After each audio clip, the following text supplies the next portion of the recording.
hello. I don't have time to do a full hello or a full intro because we ran way overboard on this recording. We were joined by Entertainment.ie's Brian Lloyd. He's the movie editor over there, and he's a big fan of this film, Excalibur, so I thought we'd get him on for a chat about it. And then I forgot that he's much like myself and Kevin, that if you wind him up, he's very willing to just keep going until someone forcibly hits the stop recording button.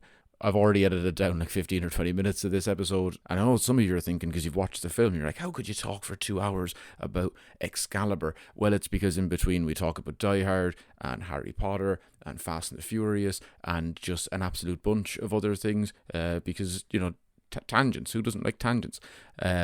Speaking of tangents, well, it's not a good segue. I just want to segue into saying that we've got live gigs coming up. We're going to be down in Cork, in Collins, or Cocklands, however you pronounce it, on the 4th of March with the wonderful Roger O'Sullivan. And you can find tickets for that on the Collins website. And if you want to go check us out in Belfast, where we're going to be performing on the 10th in the Sunflower with local comedian special guest Jordan Robinson.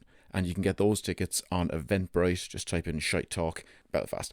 And we're releasing this episode of the Film Club free for the listeners and not behind the paywall as usual, because it's probably a good idea to give people a sample of what we're going to be doing once a month behind the paywall. So if you enjoy this, then sure, go sign up to the Patreon and you'll have access to our film clubs, our live episodes that we record, some of the bonus content we put up just for there, and then as well as like all of the special content that we put up that we can't legally put out because we would be sued, and some other fun bits and pieces. So yeah, go check that out if you enjoy this, and we'll be talking to you next week with a regular episode, and which will be the last of the season, of the regular season. So that is a good time to sign up for the Patreon, because if you miss hearing us, well, we'll still be putting up about 3 or 4 episodes a month on that anyway. So yeah, cheers. Shafter, chat to you soon.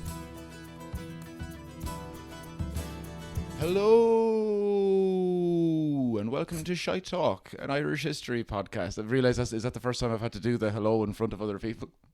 Yeah, no, I'm just laughing at how long it's gotten. Yeah, it's the podcast started with like the first couple of episodes years ago with Kevin saying hello and welcome to Shite Talk, and one of my friends said I really like it when he does that, so I stole it. And it's been getting like progressively longer. Yeah. I dig it. Okay, I get and that. it's good for Halloween. You can do like there's so many plays on it for different times of the year. Just it. He started doing it for Halloween last year and he hasn't stopped. Well, like, I mean, I could see it for like Christmas being going like hello ho ho ho. That's exactly what he did. That is exactly what he did. There you go. Yeah. I can see it. Yeah, that's 2 events. What are you going to do for Valentine's Day? Hello ho ho ho ho ho. There you go. Yeah, and then for like Paddy's Day, you could go hello ho ho, because it's Paddy, like, and it's kind of like, Paddy whackery. Yeah, so, and he'll sell out his country. His image. I have no problem with that. Fine, I'm like Saoirse Ronan on SNL. Yeah. She really did though. Oh yeah. Like that was such fair play to her. I know, well done. Like, I mean, fair play to the, like, can respect the hustle of it, but at the same time, how did she say her name was pronounced? Because I know my Saoirse friend, like inertia. Yeah, Saoirse like inertia. Like Jesus. inertia. And I know that because I had to cover that for the site that you and I used to work Oh, with. so we'll do the introduction because we haven't said the name of the voice who's on or it. what's happening. Yes. You just said the word and then we went off on a rant now, but there's a third voice here. Yes, it's Entertainment.ie's Brian Lloyd. Hello, Brian. Hello, how are you? I'm good. I haven't seen you for about 3-4 years. 3-4 years, I think, was the last time you and I were in a room together. Yeah. It's very nice to be here. Thanks very much for having me. Very much appreciated. Well, I'm a first time, long time listener, first time guest, and thanks for having me on. Of course. We you actually picked the film from our long list that the fans have sent in, and I want to know why in God's name you did this to me. Yeah. Right. So the film I picked was Excalibur, John Boorman's Excalibur from 1981, filmed around Ireland, filmed in Wicklow, filmed in Tip, filmed in your locality of Carlow. Where are you from? Dundalk. I don't think they made it up that far. I don't think they made it up that far. But I love... Now, the two of you, before we came on, you were both saying, God, this film is absolutely terrible. But in fact, you use expletives, and I wasn't sure. Am I allowed? Oh, no, yeah. Oh, okay, you great. Go. Yeah. So you said it was total bollocks, and yous are talking bollocks because this film is great, okay, and you just don't know how to watch it properly. Well, see, That's I said it to him because we ended up, myself and Jason watched the first half of it together, and I was watching it, and I was like, yeah, fucking, there is a good story in here. There's a good film in here, and then I realized it's obviously based on the fucking Arthurian legend, so it is a good story, and it looks beautiful. There's so many cool sets in it. There's so many cool shots in it. By God, what a piece of garbage. All right, okay. Now, what I will say, I will defend it up to a point. Yeah. Had they not got any acting classes in Carlo at the time? None. And like that's the thing of it. Like my wife refers to it as that shouting film. Oh yeah. Because everyone is just shouting. Yes. Was it meant to be like a production kind of based on like a stage play? Because the facial movements very big. Everyone's screaming. Yeah, it feels like you're just watching a play. Yes, everyone is basically acting for the person at the end of the act. And like to be fair, I think that is what John Boorman was going for. He really was going for this operatic quality. And like you look at the cast, like, you know, Ciarán Hinds and Liam Neeson, that was like some of their first films, and they were just coming out of like the Abbey Theatre. Yeah, Liam Neeson looked fucking he looked insane. He looked like an embryo. I did not know. I would not have guessed that was him. Yeah, no, he really doesn't. It doesn't look like him at all. No, like, I have it on my notes list of things I liked and things I didn't like. One of the things I really didn't like, how much makeup Liam Neeson's wearing. Yeah, they were all wearing a lot of makeup. He's so red in the cheek, so rosy. It doesn't really make sense when he's fighting someone to the death. And like Gabriel Byrne as well, like he's like very tanned and very swarthy looking almost, and you're like, did you go on like a Spanish holiday or something before you came and did this? Like, what's going on there? Play an old English. Yeah, because like you're meant to be like, he's meant to be like this sort of like mythic English figure, but he looks like he just stepped off the plane from like Fuengirola or something like that. He looks great. This is that because this was his first film. Oh, was it? I think, because he had just come off like the Reardons or something like that, or one of those old RTE shows. Yeah. Now this is probably jump into the bit we would do at the end, but you know who else's first film it was? I just read this morning. Boardman's daughter played. Yes. Yeah. He has 3 kids. Ingerman. Yeah. Basically, the woman who gets violently raped. Well, yeah. So her only role in the film is just getting her tits out, getting raped. And then that's it. And that's the only film she's ever done. And that was the director's daughter. She sure does dance. Very provocatively. She sure does dance. Oh my God. What the hell was that about? Okay, again, this is the thing I really, really do love about this film is that, you know, when you think of kind of sword and sorcery kind of films up to this point, they were very much kind of like done in a kind of way that was very stagey, yes, but in a very austere manner. Like, it was very proper. There was no sort of primalism about it. There was no no scenes where you saw a man in full armor penetrate a naked woman. Okay, fine, like there was no sex in it, basically. Sure. They were very, very sexless. Yeah. And I think what John Boorman was trying to evoke was this idea of like, this is when, and they keep kind of reference it, Merlin keeps saying in the film, like, when the world was young kind of thing. So there's this idea of like, society and civilization hasn't really formed yet. People are still animals. People are still, you know, running around with armor, and they're still doing it in armor and stuff like that. So like the idea of all the emotions in the film are really, really primal. Like that bit when she's dancing and the lads are all like banging the table with their swords. Out of time with each other. Out of time, and it's almost like you can see their table kind of rising from the feckin' erections that they've got. Like, the alliance. Yeah, and like everyone's screaming at the time. At each other. Yeah, and like even when he like that, he does that horrible thing where he like slits his wrist and then like a blood oath. Yeah, yes. It's like it's very like it's so ridiculous as to be over the top and comical, but I kind of appreciate that they were doing something that hasn't been done before and hasn't really been replicated since. Now that might be because it was shit. Yeah. You think it was shit, but I think it was because nobody's had the balls to follow something to like cast this. their daughter in a sex. Well, because when it cuts back to those guys when they are clamming on the table, they're all they don't know where to look. They're all awkward. Yeah. And it's like, yeah, well, that's his fucking daughter right there. Yeah, that guy who's shouting action, and you're looking at his daughter running around. You're fucking. looking anywhere but at her. Yeah, like it's very, and again, like I mean, his son we're jumping way ahead now, but like Charlie Boorman was the young son who like gets very weirdly oiled up by Helen Mirren. Yeah. Yeah. And that was John Boorman's son, so like it's very He's a family man.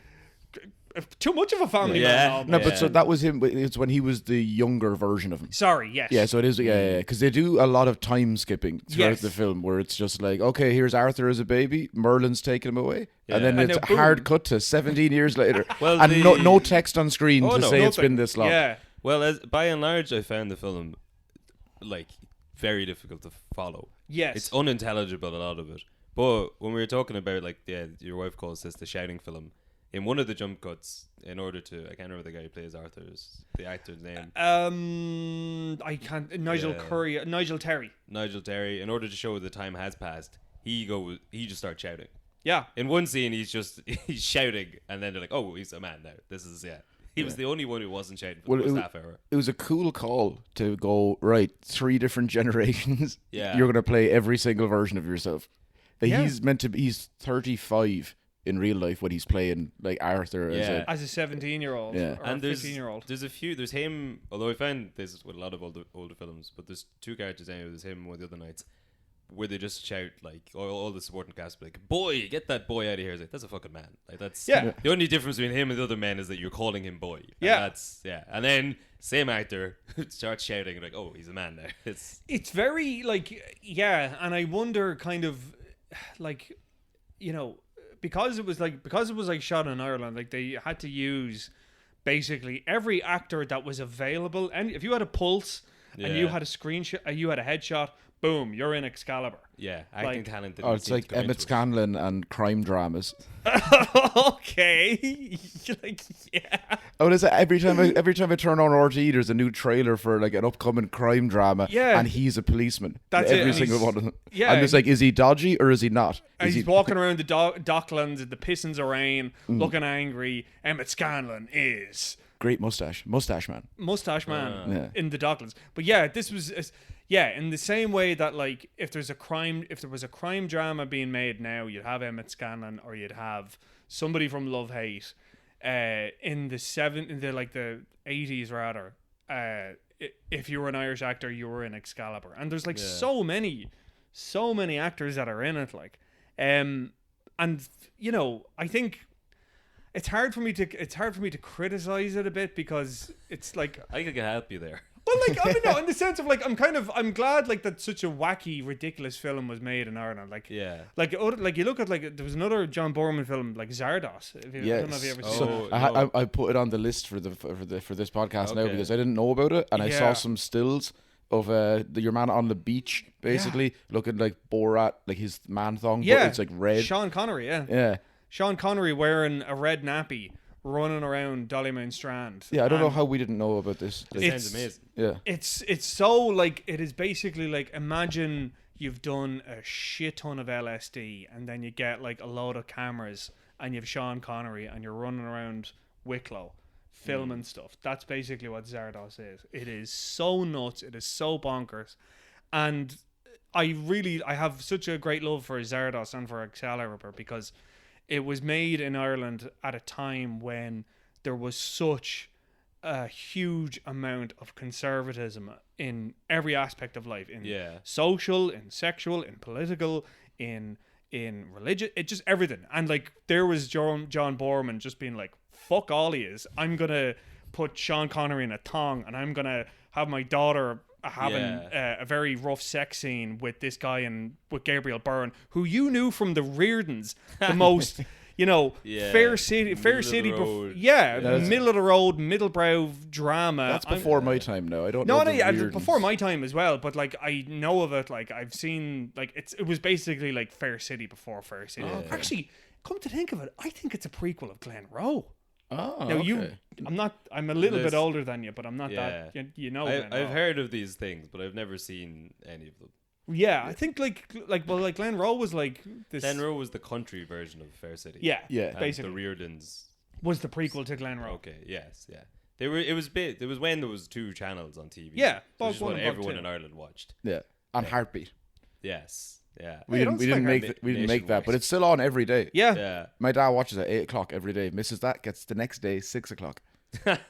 Is Heartbeat still going? No, I don't think so. It must be repeats now. Yeah, oh no, yeah, but they have like Good. 400 episodes.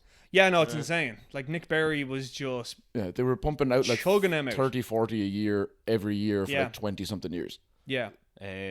Will we start at the start of the film and try and describe it the whole way through?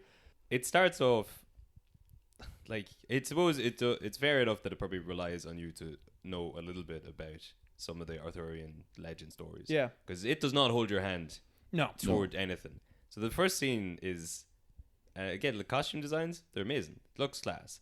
But there's a battle. It's unintelligible. You don't know who is fighting who. They all look the same. Mm-hmm. Arthur shows. Oh no, not Arthur. Merlin shows up. Uther's there, and he's shouting about a sword, and they just talk about Excalibur, but no one really says why. Yeah. No one says what that is or why it's good. No. And it just seems to be a regular sword. And they're having a full blown conversation in the heat of the battle. Yeah, Yes. on Like- different sides of a field. Yeah. Yes. Yeah. And that's probably one of the only times they're not. They are screaming, but they're not screaming as loudly. No. Yes. There's like a lot of that where you're like, why is it this scene? They're just Yeah. not gonna like randomly. You'll just find that where it's just the energy drops, Yeah. and then comes back hard again. yeah. It's like, can we put some shouting in here? Let's get a horse in here. Will the horse make you shout? Yeah. Oh, the dings when the swords hit like the metal armor. Yeah. Oh, it's fantastic. Yeah. It's so over the top. It's so ridiculous. Like, I think like you were saying there, like the kind of the chaos of it or whatever. Again, I Yeah. think that kind of goes to the whole sort of the primalness of it all. That like it was man versus man. Nobody knew who was on each other's side, and Yeah. everyone was just fighting.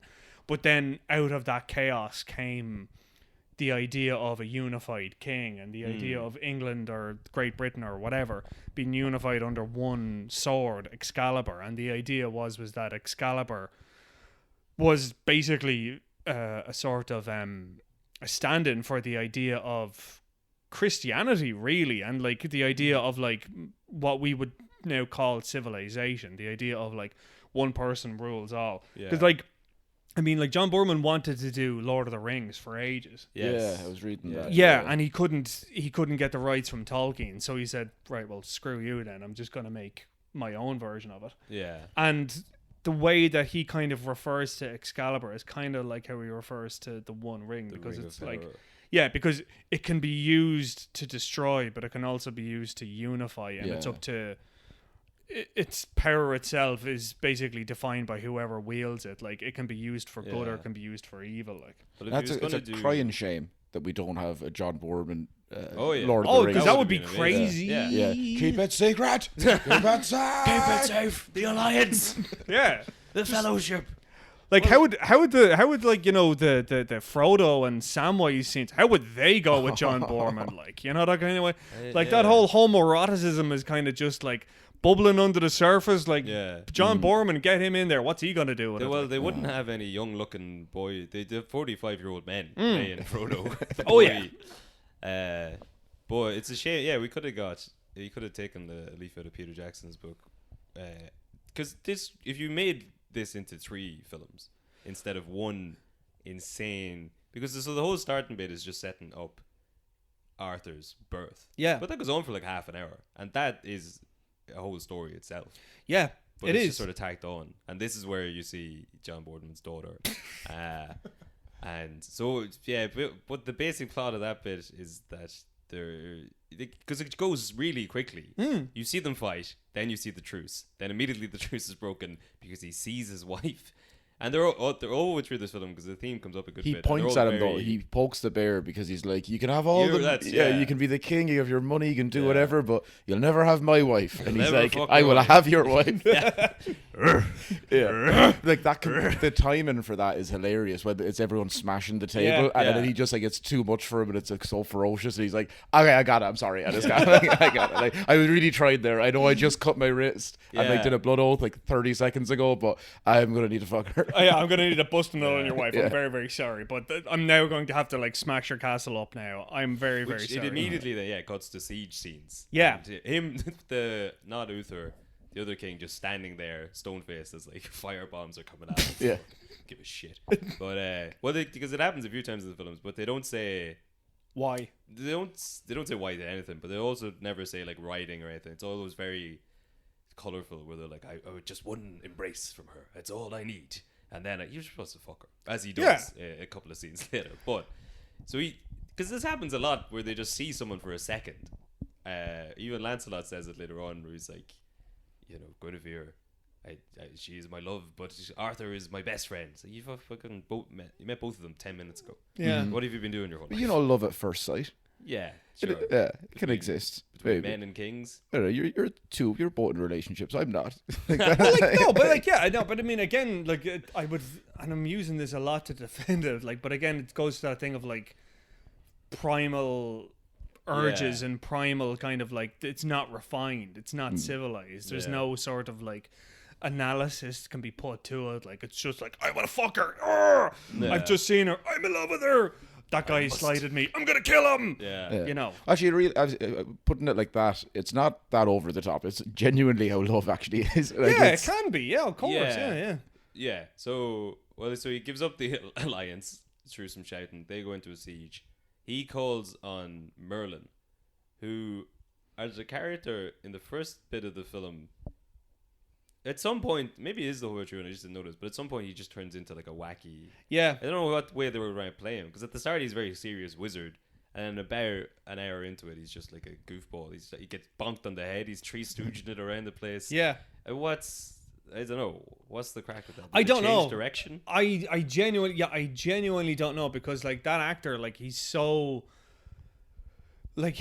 committed on different points that I can never really, and like maybe it's the whole thing of like, he's meant to be like an unreliable narrator or something like that, as in like you don't know if he's serious or not. You don't know if he's there to help Uther or help Arthur. And that he kind of even says it himself, I come and go as I please kind of thing. Yeah. Like, and that's kind of like, again, to go back to Lord of the Rings, like it's the Gandalf figure. Exactly. That's what you were saying yesterday, yeah, he's basically just a stand-in for Gandalf. And Yeah. like the whole thing about Gandalf is that he's never late, nor is he early. He arrives exactly when he means to. But in Merlin's case, it's like, I'm not here to help you. I'm just here to help, the land and the earth. I don't serve them. I don't serve you. I serve them, kind of thing. Yeah. So, which is similar to Gandalf as well. Yeah. And Gandalf does have like comedic moments completely in the film where he's just... I was saying to Jay, like one of my favorite bits in that whole trilogy of films is when they're going to see Theoden, and Gandalf is just like, they're taking their swords off them and say, oh, you wouldn't separate an old man from his walking stick. Yeah. And they leave it, and he just gives Aragorn the cheekiest like wink. Like he's just after sneaking and nagging at the copper. He's just like, wait, watch this. Like that. And that's great. But that's, So it's sort of similar then with Merlin, where they're kind of like, they sort of jump around a bit. But obviously, how serious he's supposed to be. Yeah, but then because it's John Boorman, because it's the 70s, and because it's this film, it's everything amped up to 20. Yes. Like, he's not just a little bit coy and a little bit funny. He's full on, as you say, Three Stooges doing the whole thing, like falling, like trying to catch a fish and falls over kind of stuff. Like, falls into the river. Complete pratfall. Total physical comedy, like just yucking it up, like. And there's, I can't remember the young knight. It's a bit where he goes in, like literally swings something around and bonks him on the head. Yeah, it's, I don't know. It's total, like, and like again, like I understand why people hate it or dislike it, because it moves so sharply, it's so extreme from one to the other. Yes. But I love that it's like so balls out at every point, that it's like, if we're going to do comedy, we're going to literally do slapstick comedy. If we're going to do violence, we're literally going to have people's heads cut off. If we're going to have a sex scene, it's going to be very, very explicit. There's no in between here. Yeah, like in the battle scenes, how many times do you see the close up of just arms being cut off? And then like just it's pretty bad prop blood that just like squirts out. It's ridiculous. But like it's, and like again, like I can see why people kind of compare it to something like Monty Python, because it is ridiculous and to the point of being comedic. Like well, there's some scene, maybe it's a dream sequence where Lancelot gets stabbed. And like it's the sword looks the sword looks great going through him, but then when it comes out, it's like someone just coloured him in with a crayon. Yeah. Like a red patch. It's like he's got a little bit of it's like somebody just opened up one of those little satchels of tomato sauce and just rubbed it on there. Like, Yeah. there you go. That's good enough. I realize this is going back on what I just said a minute ago, but Guinevere falling in love with Lancelot on first sight, I can see it.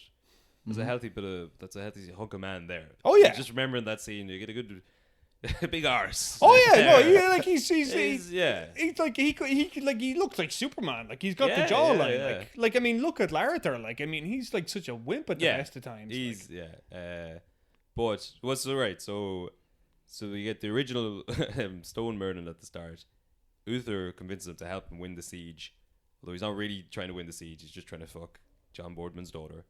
And so then so they come up with this convoluted plan where they lure Gabriel Byrne's character out of the castle, and Merlin will change Uther to look like Gabriel Byrne. No, Gabriel Byrne is Uther. Yeah. Oh, is he? Yeah, it's yeah. Corin Redgrave. It's yes. the Duke of Cornwall. Yeah. Okay, so he's made. So he's going to change what he looks like so that he can get into the castle and fuck his wife. Yeah. It's very Revenge of the Nerds. It is. Yeah. It's a dodgy subject. Matter. They do that in Harry Potter in one of them when they take the potion and they turn into the two Slytherin guys. Yeah. But they're not going to have sex with somebody who they don't realize it's that person. That definitely would have been happening all over the place in Harry Potter. I'm sure it would. Yeah. It seems like maybe I'm just really cynical of people, but like if you've got that ability, how is that not being used for some pretty dodgy and heinous stuff? I can understand why the films made these choices, but realistically, there would have been a lot more sexual hijinks in that. Oh, definitely. And even that whole thing, like, did you see that thing of like J.K. Rowling actually wrote an entire explanation of how to get rid of poo? Oh yeah. In the Ministry of Magic, it's literally magicked away. Yeah. Why would you even need to know that? Who the fuck knows? Surely they have. Cares? But they have toilets. Because it's not like the rest of the magic world doesn't have toilets. So they, obviously, like Hogwarts has them. You see them. Like Harry goes into true. it. So they don't. Why would they magic away? Also, why wouldn't you magic? Why wouldn't you magic? Yeah. I suppose. Yeah. Why would you invent plumbing if you can just be like, bye, just boom, it just disappears. I did see the other day Robert Pattinson saying that the reason he held his wand so weird in Harry Potter was because he was like, to hold it like a wand, it seems stupid. I'm going to hold it like a gun. Yes. That's fucking cool. Yeah. And it is cool. And he was right. The way Ralph Fiennes holds it as Voldemort, where he's just like, he fucking balancing it on a finger at all times. And there's a scene, it's one of these weird dream scenes where Voldemort's getting into Harry's head, and there's just like cuts of Ralph Fiennes just being like, just doing like fucking kiss poses. And he's just like rock and roll. It's so bizarre. And kind of to go back to Excalibur, like I think Excalibur has influenced a lot of British fantasy films, and kind of British kind of epics. Like I mean, definitely there are scenes, not full scenes, but that sort of operatic quality or whatever. That's definitely present in a lot of the Harry Potter films. Yeah, and even something like The Green Knight, which was out recently enough. Oh sure, Patel, that's very similar to Excalibur. But yeah. But so you're saying then, to go back to what you were talking about earlier on, that this is probably one of the first mainstream films that have fantasy time period crossed over with a bunch of violence and sex. Yeah. So this is. It's not just just easy throw it out and go all right, it's like a precursor to Game of Thrones. But if we're talking about that concept, it's really easy. Pick a great source material. Yeah. Add tits. Yeah. Yeah. Totally. And the story's all written there for you, and it's beautifully done. Some of the scenes, it's amazing, and it's so they didn't skimp out because the movie goes on at such a crazy clip. I don't think they use the same scene twice. No, they're always and it's always huge, castles, beautiful meadows. They're going all over the place, but they still couldn't hire anyone who acted. Well, I don't know where the money was shot. A lot of it was shot near his house. Yeah, that's right. Yeah, and obviously Irish actors. Was he living? He lived in Ireland. He lived up in Wicklow. Yeah. Yeah, I saw there's a monument down in Cahir Castle. Yeah, to it. Well, so how far we got? So Gabriel Byrne shapeshifts, basically. He shapeshifts into your man. But then the plan is also because they set it up like it's a ruse that they're trying to trick them out of the castle. Yeah. He's like, we'll follow them and finish them off at nightfall. But it turns out that is actually part of the plan. Yeah. And he just lets all his men get attacked and ambushed so that he can go in and fuck this woman while pretending to be her husband. And then he also does like Merlin magics it so that he Awakens the dragon. Yeah, I don't really know what that was about. Yeah, Then he's able to ride across the mist with Yeah. his horse for no reason. What's that theory? Is it like Chekhov's gun or wherever? If you introduce the Oh, concept of a gun, it better go off. You better see, like, you have to Yeah, use yeah. it, yeah. Dragon's the same thing. If you're going to be telling me about a dragon, Yeah. and then he does that whole long spiel about how it's even just like the sight of it, like rip you into, Yeah. into shreds. Show me the fucking dragon. Well, I- it's the This- force. This isn't. Yes, Yeah, but Yeah. there you go. Yeah. That's exactly, you've hit the nail on the head. It's the Force. That's Yeah. basically it. That's what, like, you know, like George Lucas is one of the biggest thieves going because, like, he basically robbed from everything. He robbed Yeah. from Dune. He robbed from Arthurian legend. He robbed from, you know. well, he's an. I think he's said because it was in the research for it. He's an Excalibur fan. Like, Oh, yeah. yeah. Oh. Totally. Yeah. Yeah. And like you can see that like that concept of like the dragon's breath and the dragon is everywhere kind of thing. Like Yeah. that is something that was literally in the Death of Arthur. The source old material story, for yeah. this. Yeah. But that was something that Lucas saw, was like, oh, that could work for the Force because that's kind of a religion and you can see it and not feel it and blah blah blah, blah. Yeah. And that it has a mystical quality, but it can never be explained kind of thing. Like, Gotcha. Until Um, you make 3 more films and then explain it was midi-chlorians all along. along, that it was these tiny Yeah. little antibodies. But you can actually see, you can see the sort of Excalibur vibes of like when he sort of Lucas unleashed and he made those first 3, like the Yeah. campy love story between Padme and Darth Vader, whatever his name was, Anakin. Yeah. Yeah. It was like falling in love at first sight. You know, long. There's whole sequences in the second one where they're like rolling around in grassy meadows. Yeah, totally. you And can that's really- that's completely like that's later on in the film, like when Lancelot and Guinevere meet and fall in love and stuff like Yes. that. That's very, very similar. Like, that Yeah, kind of yeah. lushness. And like it does, like the film does this thing really well, I think, where, you know, the scenery kind of dictates what's actually going on in the film and what's going on with Arthur, because like there's that line in the film where Merlin says like, you are the land and the land is you. When the land is flourishing, you will flourish. And all this kind of stuff.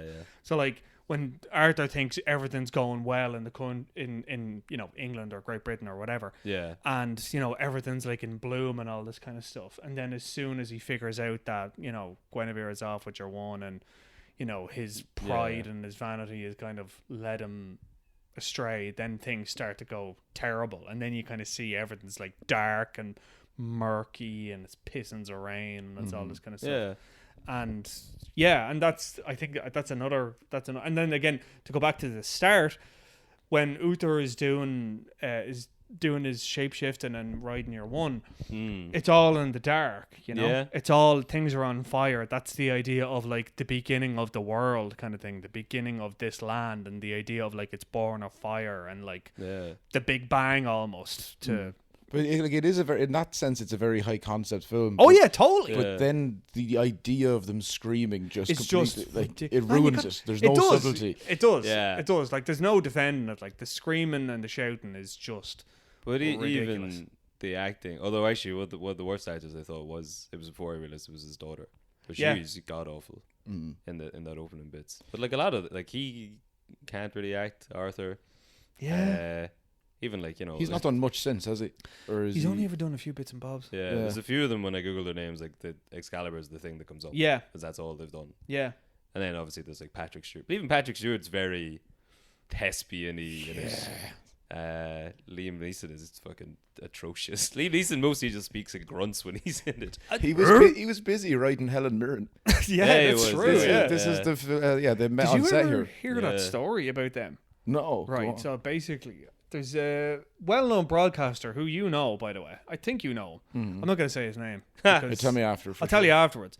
But he used to live above Liam Neeson. And Helen Mirren used to come in. This was like in the 80s in Dublin when the two of them were, I think he was in like the Abbey or something like that. Or maybe he was in the Peacock, whatever, anyway. He was in one of the theatres. And he used to say that like Helen Mirren used to come in after the show and he'd literally see his like lights swinging and like dust coming out of like the Oh yeah, no, he said the two of them Oh yeah. were just milling each other out of it. You love to hear. Great to hear. You love to Yeah. hear it. I heard that. I was like, that's fair play to Liam Neeson. Yeah. You know, two of them in Helen their Mirren, prime. you know, Liam Neeson, he was a fucking he looks kicked in this film, but he was a handsome man. Oh yeah, no, definitely, yeah, like Yeah. well done, like, and I'm like, fair play to everybody involved. I'm delighted that they're having a great time. Like, yeah. Well, I watched Darkman there over lockdown with there's another. I'm sure we were in the same time as this. Sure, Yeah. so Liam Neeson and Frances what's her name? McDormand. Frances McDormand, yeah, two amazing actors, similar to Excalibur, and that's two amazing actors given dog shit. Performances, yeah. Well, no, they're good in it, insofar as the movie has got like terrible, Yeah. but they're doing their best with it. That I think is funny you say that, because when I look at Excalibur, it's like I always wonder. I've always wondered about this. Is it like John Boorman was standing behind the camera, roaring at them, "Shout more! Yeah. I need Yeah. more!" Or was it did they just kind of look around them, see that everything was on fire, or see Yeah. that, you know, it was this kind of big ridiculousness? I'm dressed like I'm made of tin. Yeah, You know, all this kind of stuff, and they're in their head are like, okay, time for me to amp it up here. Yeah. Let's go full You gotta blast. go It large. reminded me of. Do you ever see the clip of American Psycho, like the club scenes Yeah. before they've added in the music afterwards, so you can just see it like that, like Christian Bale be like, "Hey," but it's just an entire club. It's full of people, but it's all silent. Oh, And okay. it's just the straight. That's exactly what it reminded me of. Yeah. Like, I wonder, like, who made the choice there and get Excalibur? Was it the actors or was it the Or director? was it, yeah. This is very professional now. My cat is. Oh, he's lovely. Well, he's a bastard. He's looking for food, and I don't have any food. But so we left it at Gabriel Byrne. He's had sex now. She bears him a child. in full armor. Full while armor. What's Young her name? Helen Mirren Yeah, is young. looking on. Yeah, Yes. Morgana. Morgana. Yeah, Eye he's looking on. contact. Yeah, Like, eye contact with the man, and she knows. She can see Oh, yeah. through Yeah. Merlin's magic, and she just sees some lad riding her mother. well, it was because later you don't see her for a while, and later on she comes back and she's like the antagonist, and Yes. she's a crazy like magic lady. Yeah, But I for a couple of moments I was like, why is she doing? Oh no, I remember the weird sexual eye contact thing. Yeah. With, Mhm. yeah. It's gotten there now, yeah. yeah. We're up to date now. It's come full circle now. Yes, Yeah.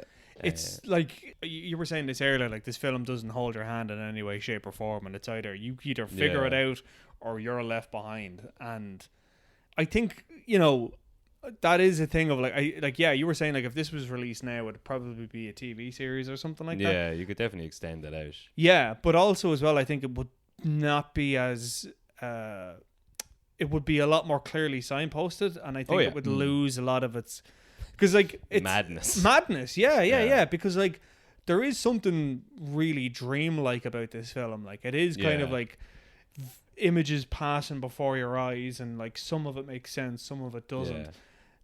Whereas if it was done now, like you look at something like Game of Thrones, and like I would argue Game of Thrones has a similar amount of sex, a similar amount of violence, a similar amount of bad acting as well, almost. Fair. You know, yeah. like Aidan Gillen, come on now. Yeah. 10 Now- accents in one What scene. are you Yeah. talking about? Yeah, like 10 accents in one scene, Yeah, Aidan yeah. Gillen. Like, but because Game of Thrones is so kind of procedural and it's so episodic and it's moving here and it's moving there and they're doing this and they're doing that. Whereas in Excalibur, it's like you're kind of almost like, the fuck is going on? Oh, Yeah. they're doing this now. Oh, okay, I get it. I kind of have a loose grip on the plot. That's It's- I had a very loose grip because I Yeah. was like, Yeah. oh, I don't know who the names are. Yeah. Of like Yeah, most of yeah. these people because they very rarely say them, if ever. Yeah. You and then that's tough. Everyone's wearing like not Armor. chainmail armor. Yeah. They all look the same. Everyone looks the same. Yeah. They're I don't know who's constantly- doing what for who. Yeah. Like I was still not sure if Merlin's good or evil. I've like Yeah. no Well, concept. Who's to say? You Probably the on film. a, I don't us maybe on the podcast talking about the film. Maybe. But because anyways, this is where the big first jump is. Or yes, so sorry, Merlin's deal where he changes not Gabriel but Uther. His deal is that he gets the product of their lovemaking. So he gets the son. He has a change of heart when he sees the son. All of a sudden he decides to put evilness away and he decides to become a good dad. Well, he forgot about it. He forgot about it entirely, yeah. Yeah. And then he saw the boy, and then Merlin shows up and he takes the boy, and then there's some real bad acting. Oh yeah. But there's good dialogue in there, and Yeah. like there's bits like that first. So that's probably about 40 minutes. Is it like that whole bit? Yeah. Sounds about right. Yeah. That would have been a good film as Yeah. a prequel or the first in like a trilogy of what's happening. You said the initial cut was 3 hours, so this Yeah. is 220. So they Yeah. could have made just 2 films. They could have Easily, just an hour and a yeah. half each. Because there's really interesting stories there. Is what is there for me? Nothing but war, and is it not my right to be a happy father as well, or whatever? There's interesting Yeah. stuff there. He's like, no, go and die. Yeah, it's like, no. See, because up until that point, Merlin seems very sinister, and he's not very comical. Yeah. He's more like, I'm going to help you rape this woman. I'll go to sleep for 9 months, and I'll be back for that kid. And then... Just you wait, buddy. Yeah. And he says that it's like all the work I did for you. He basically says I was so tired I had to take 9 months off. Yeah, I was so drained of energy having helped you rape that lady. Yeah. That I had to just go home and sleep hibernate for 9 months. He had to get off Twitter for 9 months before in case he got cancelled. Keep the head down. But And then re-emerge. Like, right, time for the baby. Bye-bye. yeah. And so then this is the first jump then, and we jump forward to,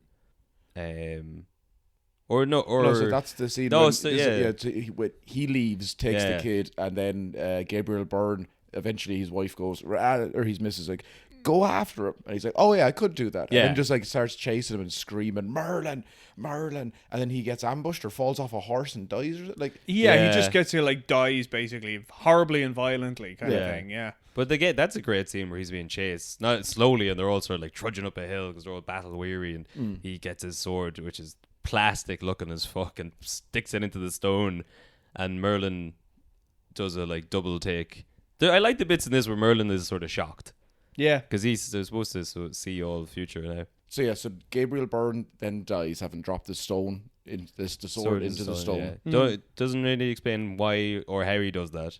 He's Doesn't like, matter. 'Cause if I can't have it, no one else can. Yeah, but then he puts it into the rock magically. He's not Excalibur's magic. Yeah, but he's not.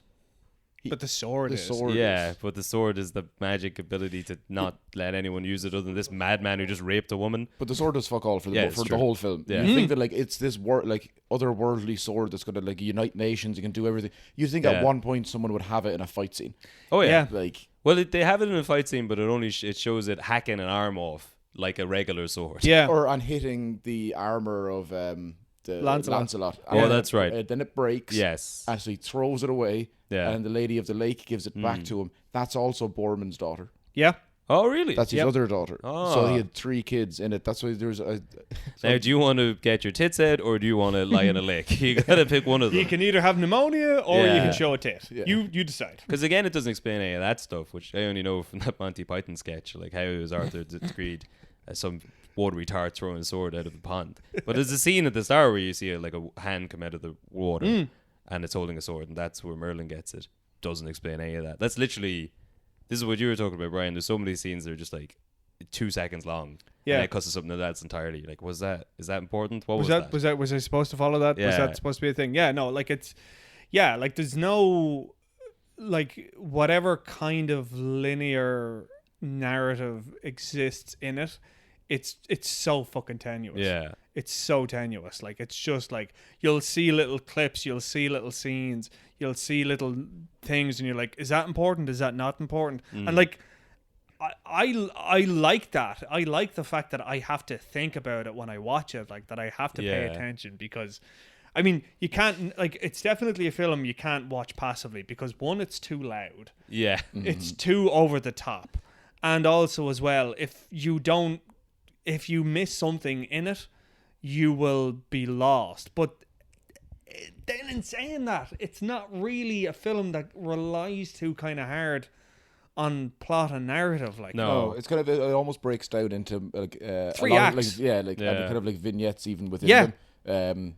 Because there's the Holy Grail act. Yeah. Which all of that feels kind of rushed and forced at the end. It's Yeah. just like, we The also whole film is rushed and Yeah. forced. yeah, totally. Like it's so like it's yeah. Like I mean, it doesn't have like, you know, we've been saying this repeatedly. Like you could easily break this film into like 4 or 5 different films, like Yeah. Lord of the Rings or something like that. But trying to condense it all down gives it a manic quality, and I think gives it a an almost sort of impressionist kind of quality that I was like, it's big strokes, it's big, it's big parts of it, like it's all just kind of smushed together. And if you figure it out, great. If you don't, well, you're seeing something gorgeous. Like, what of it? Like, and you kind of get the basic plot. You don't need to understand who No. the woman in the lake is. It's not important. no, Yeah. and like Just again, anytime with it. Arthur's around and he's talking, just keep an eye on him. Yeah, It's yeah. going to be Just- like, So it's often hard to tell who he is, and you'll be watching it for a minute and be like, oh, right, that's him still. I see now. yeah. Oh, so I see it. I had a His big beard. problem Yeah, when his he grew, beard. when he grew the beard to show in his middle age stage. I Yeah. was like, Yeah. they recast him. It's Yeah. a new guy. I thought they changed his hair color as well. It's like, no, it's very difficult to notice Yeah, him. Yeah, it was genuine only from dialogue that I knew that it was Arthur, because that's when he starts using his different voice and and his chainmail around beard. his Yeah, head and a he's lot. like, is this? He Yeah. says he's the king, but that's not the same guy as. Oh, it is, but he's just. There is something like I've never seen such poor casting as him as Arthur, because I Yes. just could like. I get that the whole thing is that, like, you know, he's meant to be humble and he's meant to be sort of like, he seeks not to lead, he's called to it kind of thing. Like that's a big thing in loads of fantasy films. Yeah, like, yeah. you know, it's in Dune even, like, but No, you said Arthur or the actual actor himself. No, he's not seeking to lead. They're just forcing him to do it. yeah, but like, I mean, not- I see there you go. That's it. Like, I could probably see John Borman's thought process and be like, this guy isn't a leading man at all, but I'll make him one. Yeah. Here, you're gonna be Arthur, and he's like, I can't be Arthur. Fuck no, you're gonna be Arthur. I'm gonna make you. You shout enough, and you will be Arthur. Yeah. But in watching it, I'm like, I wouldn't follow him to the shops. I certainly wouldn't follow him into battle. Like, do you know what I mean? Yeah. Like, it's so ridiculous. Like, Especially compared to the other one, the other knights. Lancelot. Yeah. Lancelot, or any of them. Yeah. They're all big, burly men's men. Oh yeah, they're manly men. Like, Yeah, they're yeah. men in tights. But Borman said that he wanted to cast like relatively unknown or Yeah. completely unknowns. It's just weird that in hindsight, so many of them went on to be very famous actors. Yeah, yeah. Yes. Yeah, because it's all like their early, like their first roles, but it's because you're Neeson, Mirren, Yeah. Gabriel Byrne, Kieran Kieran Hines, Hines, all of yeah. those. It's just that the main guy that they needed didn't Yeah, go yeah. on to then Didn't become a do great actor. much of No. anything. Like, could you imagine like Liam Neeson as Merlin? Sorry, not as Merlin, as Arthur. Yeah. Absolutely. Yeah, Well, actually, that would for be great. Merlin, Sean Connery was signed on, I think, at one point to play him. Oh. As was, I have this wrote down somewhere. There was like 4 or 5 people, and it ended up being this guy who wasn't going to do it initially because him and Helen Mirren hated each other. Yes, I read that. Yeah, they both They- did Macbeth. Yeah, together, and then it it was a fallen shit out. show. And Boardman was like, this will be good. I'll use that tension. Which seems like one of those cracked ideas that directors have from time to time. Yeah. And also probably because he'd started film and was like, I'm not fucking hiring someone else. Oh yeah, Let's yeah, just, fuck this. Like, let's just go with this. yeah. Oh, Donald Sutherland was the one he wanted. Oh. Lee Marvin for a little bit, they were thinking. But Max von Sydow. Ooh, I could see that. Yeah. Yeah, that would be. He's one of those I can never even place what films he's in. But you know him. But the yeah, minute you he's see such him. a distinctive man. Oh, completely. Like, yeah, like I think, and again, I think that's a great thing about this film, which is you don't see anymore, is the idea of a director kind of being like, I don't give a shit. I'm picking this guy. This is my guy to do it. Yeah. Or, you know, these two people hate each other. Fucking use it. Yeah. Because yeah. like, you know, like in Game of Thrones, just to keep going back to Game of Thrones, like there's the whole thing with Lena Headey and your man Jerome Robson. Yes. They used to date and they hate each other now. And they had a clause in both of them had a clause in their contract that they would never have to do a scene together and would never be on set together. Yeah. Jesus. So But- the whole way through, they're never in a scene together. Even Yeah. though, for a lot of it, he's like training her brother. Yeah. So like they're in and around the same They're in the same plots building the whole but they- time. yeah, but they they're just never on scene cross together. paths. Yeah. And again, that was because the two of them disliked each other and they had a clause in their contract. Yeah. I would bet if something like that had happened in the 70s, directors would probably be like, oh yeah, fuck it, yeah, totally getting the scene, use that Yeah, hate, yeah. use that years of bitterness, like kind Yeah. of thing. And you know, is that good or is that bad? I don't know. It's probably bad, but Probably like, is. I think any actors I've ever talked to, it really falls down to like personal preference. Yeah. Like, some people want Yeah. every last bit of like drop of emotion like wrangled Yeah. out of them, Yeah, and yeah. some people want like a safe space where they're allowed to do like feel comfortable. Yeah, but also in those situations, like, well, this is the job. If you don't like it, you just get a different role in the film with, like, you know, well, like in that case, you're like, right, you know, you have differences or whatever. if it's important for the plot for those two characters to talk to each other, fucking get over it. Yeah, and It's just your- get on it's with your it. job. Yeah. Or just But get a different acting role. You're acting for a living. You could act like you don't hate the person for like Yeah. 1 For hour. 5 exactly. minutes, for 1 hour. Like, In theory, yeah. you're supposed to be disappearing into your character anyway. You're not. It's not you talking to this guy. Yeah. It's you. Fucking, Yeah. as the You don't need to use any of your own personal shit. Use it if it helps, but you don't need it.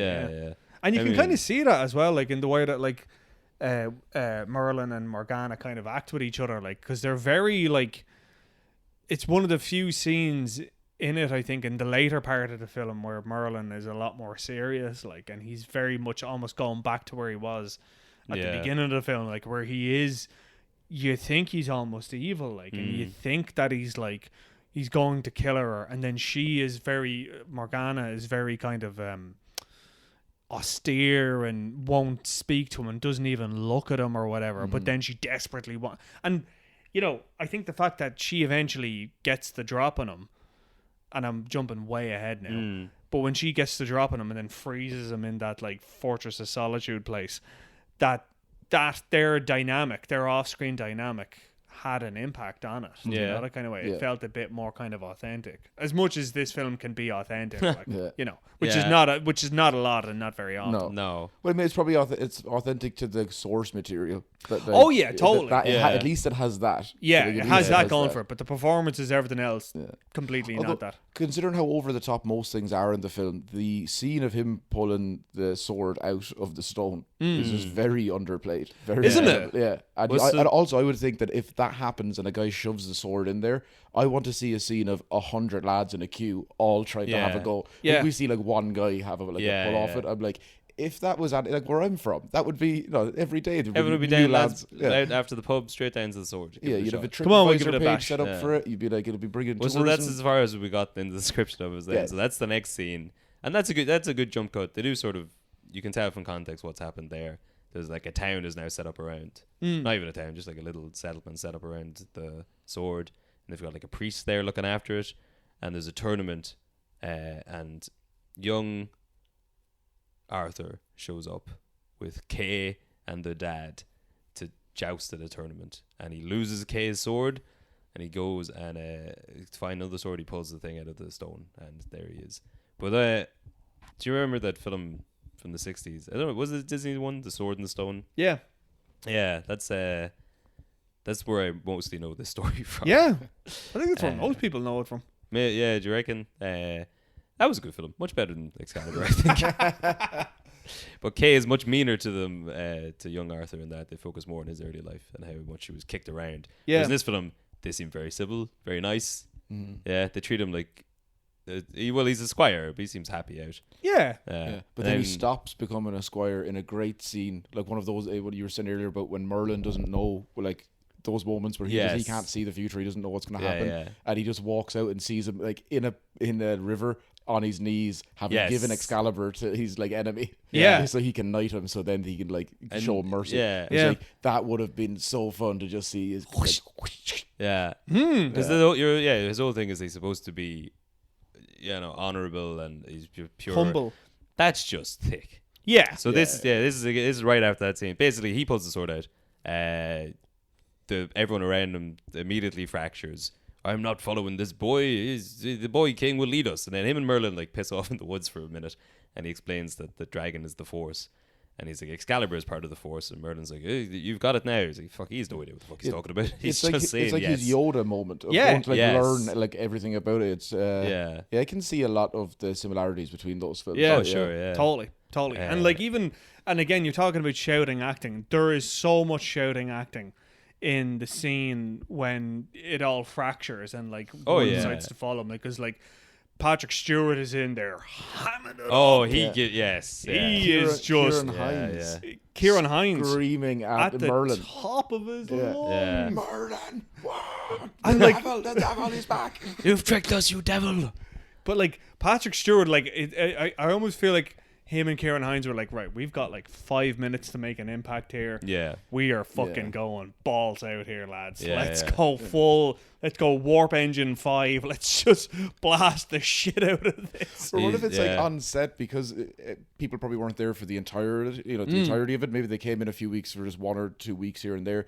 But Merlin's probably on for the whole set. Yeah. Same as like your man who's playing Arthur. Yeah. Maybe other guys just got to the set and were like, "Oh, this is what we're doing. Yeah, Okay, yeah, cool. yeah. Because everyone's doing this. Okay, Yeah. okay, gotcha." Yeah. Or maybe Patrick Stewart stuff was day one, and he started Set the doing tone, it. yeah. And they're like, "Oh well, he's a real actor from he's in the Globe doing Shakespeare, so this must be what acting is." And then they all just went nuts with it. Yeah. Because I'd say he was like, I mean, he was probably like fairly well. Yeah, he would have been like, he definitely hadn't done Star Trek by that stage, but like he was Yeah. definitely well established.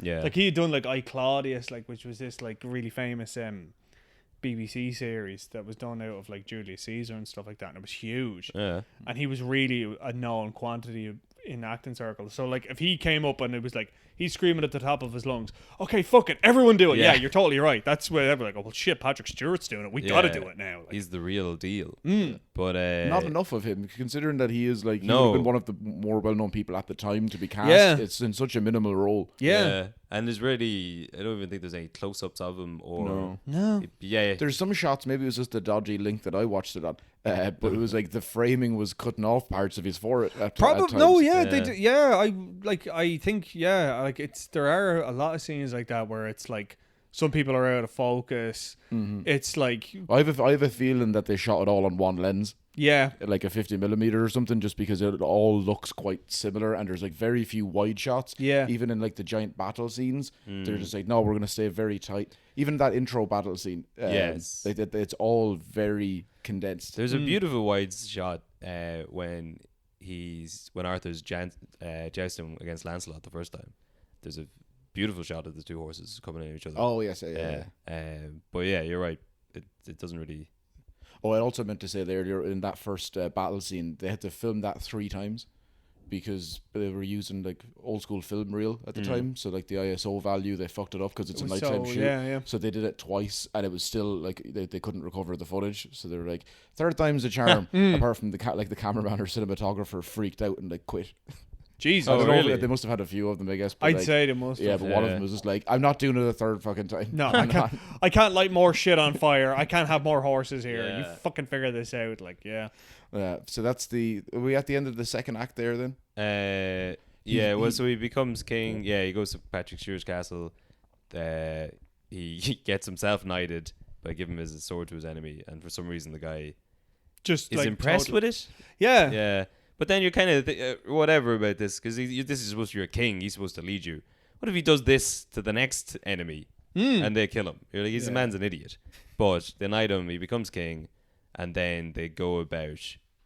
Yeah, what was the next part? They just go That's when he about. falls in. That's when he meets his missus. Yeah, Yes. that's when he meets Guinevere and then Yeah, falls yeah. in love, and it's all very kind of chaste, and it's all like I would Yeah. actually say like the relationship that Arthur and Guinevere have is like probably one of like the. I mean, I know it's meant to be pure and it's meant to Yeah, be yeah. chaste and it's meant to be all sort of romantic, but it's like the most bloodless and the most kind of tepid Yeah. out of all of it. You know that There's kind no Cornwall dancing. no. Riding with your armor on. None of yeah, that, it's very Well, she None brought of him that. like cakes. There was that. Yeah, Yeah, that's what I yeah. mean. Yeah, like, that's it pretty was- much- that's what I that's mean. Like, it was so kind of like it was so PG-13, and the Yeah. rest of the film is like 18. Yeah. Because Merlin uses the cakes as an analogy yeah. for Yeah. her vagina, basically. Yes. And it's very like just eat the damn apple. Yeah. Or is it the orange? What is it in The Simpsons? Oh yeah, the orange. It is. Yeah. It the is an secret of a orange. good Yeah. marriage. Secret of a good marriage is a lot like an orange. If I wanted to know how to eat an orange, I'd be at the orange eating class. Just eat the damn orange. Oh, we did so well. We got like over an hour in before we did The Simpsons. Ah, it was Yeah. always That's- gonna happen. Yeah, it's Yeah. always gonna happen. But there is a funny line. Yeah, there's bits of this film that are like genuinely good. But there's a funny line where he's asking. Oh, also, yeah, Arthur asks Merlin what the future of Guinevere is going to be. A lot of the times he asks Merlin stuff. He's like, and don't give me one of your riddles. Give me a straight answer. By and large, he gives him straight answers every time. Yeah, true. But he's always saying like, he'll always answer either yes or no, or give him an honest answer. And he's like, not a riddle as usual. It's like, he fucking never gives you riddles. You're just thick. Because he asks him what's going to happen. You, man. He asks him what's going to happen with Guinevere, and Arthur says, or Merlin says something like, you will fall in love and you'll be betrayed by your best friend. And then Arthur goes, we'll fall in love. He's like, yeah, you fucking idiot. And like, that's good. And that's when you see like comedic Merlin starting to come in. But so he is just giving him advice. He's just not paying attention to it. But they fall in love. They get married then. Is it the next scene? And Morgana shows up again at that she point. shows up at the wedding, and Merlin says, listen, baby, it's a man's world, basically. Yeah. Really kind of like it's, and again, that's one thing I would say that I liked about this film was that like it does kind of, and like here we are, like we're three men here, like and we're talking about this, but like it really does kind of play up the fact that like women were basically sidelined as much as possible in, you know, medieval tales, like, you know, that kind of way. And anytime that they did ever kind of assert themselves, they asserted themselves in an antagonistic fashion, you know, that kind of way. Like, as in, like, John Boorman, I think, was smart enough to recognize that, like, you know, like, Morgana was kind of in the right, almost. Yeah, like, her life story is basically, I had a mom and dad, and then this guy killed my dad, basically, and then he fucked my mother in front of me. Yeah, and then my half-brother then went on to become king. It should have been me. Yeah. Now I'm going to fuck him up. Like, I mean, you can kind of, like, you watch it, you could easily watch this film and be like, actually, no, she was in the right the whole time. Yeah. And it does, because, like, the film is so wishy-washy with, you know, you don't know if Merlin is on everybody's side. You don't know who's on whose side. You could very easily watch this film and get that reading from it quite easily, like, which again is something that I like about this film that other people don't, is that it's ambiguous. Like, it's quite an ambiguous film from that regard. Was so... But he finds, next up then he meets Lancelot, a knight who's given up his kingdom. Yes. Given up all of everything he has to go and just fight for the king. He wants to be bested by someone, so then he'll be like his servant. Yeah. Like, I have never met a man who can beat me. And then he's like, well, what if I use a magic sword? You're like, okay. Hit it, buddy. Yeah. And this is a jump forward where, this is whatever, 10 years later, and Arthur is now pretty well established. He's pretty well established now. Out of nowhere, has rage issues. Like, you never really see. He's very meek and humble, and then it just jumps forward to he's been king for a while, I guess. Absolute power, man. Yeah, he's really thick, and then he kills Lancelot, and then he's very sad about that. He's like, shouldn't have killed such a handsome man. And Doesn't then kill him, does he? He kind of it's sort of hinted at that, like, he injures him, but he injured him out of pride, almost, like that. His pride is, you know, he used the sword for evil, basically. He used it because he wanted to defeat this man. Yeah, because they show him later on, because he's kind of like a scruffy, homeless looking kind of stage. Yeah, that's brilliant. I love that bit. That's great, because and he comes back and fights in the last battle. Yeah, like that as well. You can hear him all screaming Lancelot. I'm like, this. You cannot tell it's him. Yeah. Oh no, not at all. It's a different character. He's like probably 40 years older than that actor. And it's like, you could have just got everyone else is playing multiple generations. Yeah. Like, I love that bit when he turns up later, and he's like got white hair, and he looks ancient, and he looks terrifying. He's like screaming at was it Gawain? Was it, or was it? He was screaming at one of the knights or something like that. Yeah, I'm trying to think. Oh, it's the Percival. Yeah. Percival. Yeah, he's screaming at Percival, and he's all like, you know. Like, it's brilliant. Like, it's so good. And again, it's that thing of, you know, the idea of generational kind of, like, that it's, you know, from young to middle to old, and that Lancelot, even in this world, is kind of like almost apocalyptic kind of version of how things went. Everything went so bad that even Lancelot, who was this, you know, beautiful knight, is now this ancient man screaming nuttily at Percival, who has been inspired by Lancelot, has been inspired by all these other knights, and is trying to kind of find his way in it. Yeah, I love that bit. I love that twist. Yeah.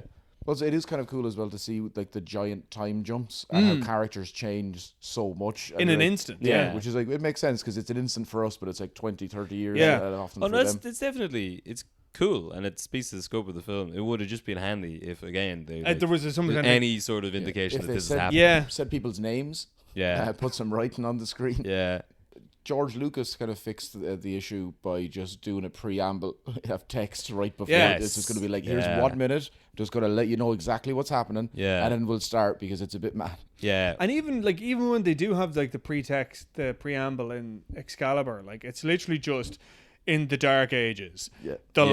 land was without a king, and it's just literally. Oh, I have it wrote down because it pissed me off so much. Cause Oh, I thought really? it was going to be I thought it was going to be like a poem that rhymed.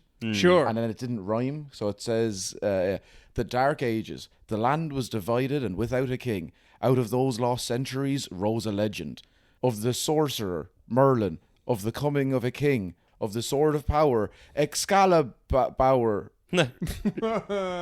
It's like, surely you could get something in there that would Well, like rhyme. power 'cause- Yeah. Excalibur. Yeah, but it's like such a hard Yeah. cut because that's when it comes up on screen, like But the that's text so Excalibur. cool, And though. it is really Yeah. cool, but it's just the audio of them, the last word being power and then Excalibur. So then that scene, you said it earlier, but that's the scene where he's fighting Lancelot, is the first time you see someone use Excalibur as Yeah. a weapon, other than the sword, even though it is still just a sword. He calls on the power of Excalibur, and it fucking breaks. Yeah. It's like, yeah, and he doesn't. So he doesn't even kill. Nothing happens. It's useless. And then the Lady of the Lake shows up again, and gives it back to him, and he's learned his lesson. Mm-hmm. And Lancelot, so he loses because he gets hit by the sword. It Yeah. breaks and he throws it away. I'd be thinking, all right, now I can take it. Yeah, It's now I like, got it. Now he's it's just broken now the it's a magic good sword. fight. Yeah, now I got him.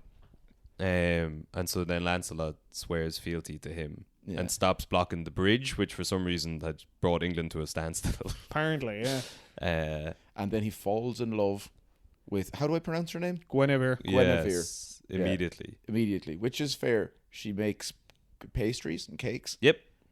She doesn't dance as much, or does she? She dances actually very nicely, I think. Yes. Yeah. Chaste. Very, very chaste. Yeah, very chaste, not the dirty. No, No. the Yeah. traditional Cornish Moroccan dance from the start. Well, she wasn't related to Bourbon, so he was like, just do. You do Whatever. whatever there. Yeah, that's fine. And I mean, this isn't like all movies have this, but they don't even attempt to explain why either Arthur or Lancelot loves Guinevere. They do it a bit more with Arthur, but like there's no scenes with Lancelot and Guinevere talking Yeah. or really even interacting at all. There's one when they're both on horses, and Oh, she's yeah, like, is there a special lady in your life? And he's like, oh, there Would you is. shift my mate? It's you. Yeah. Yes. Yeah, and she's like, oh, don't be like that. It's like, you're the queen. He's gonna. If anyone has heard this, he's getting his Yeah. head chopped off. Yeah. Yeah. But no, say that's a nice little love story. Because there's nothing with Arthur and her, like we'd said, that there's no real passion It's there. real sexless. Yeah. Yeah. So it's kind of like, give her something. There's Yeah. like, this guy is definitely more handsome. Yeah. Yeah. He seems like a leader. Seems Yeah. like a Yeah. cool guy. Yeah. So I'm happy for her. Yeah. He's a bit cracked in that his whole thing is that he just wants to serve. Yeah, that's the thing of it, isn't it? Like, because like, yeah, it's that thing of he should have been king. Like he as you said, like he's definitely more of a leader, definitely more handsome, definitely seems to be more sure of himself than Arthur does. But then I suppose it's that thing of like, again, it goes back to the whole thing of like, if you wield Excalibur, if you have Excalibur, it's you can't seek it. It has to be given to you. Yeah. You have to be chosen to it.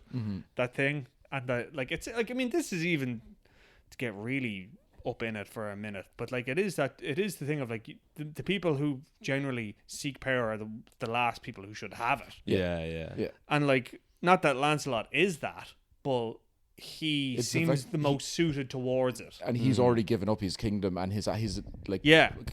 basically power because you're like having a fixed address.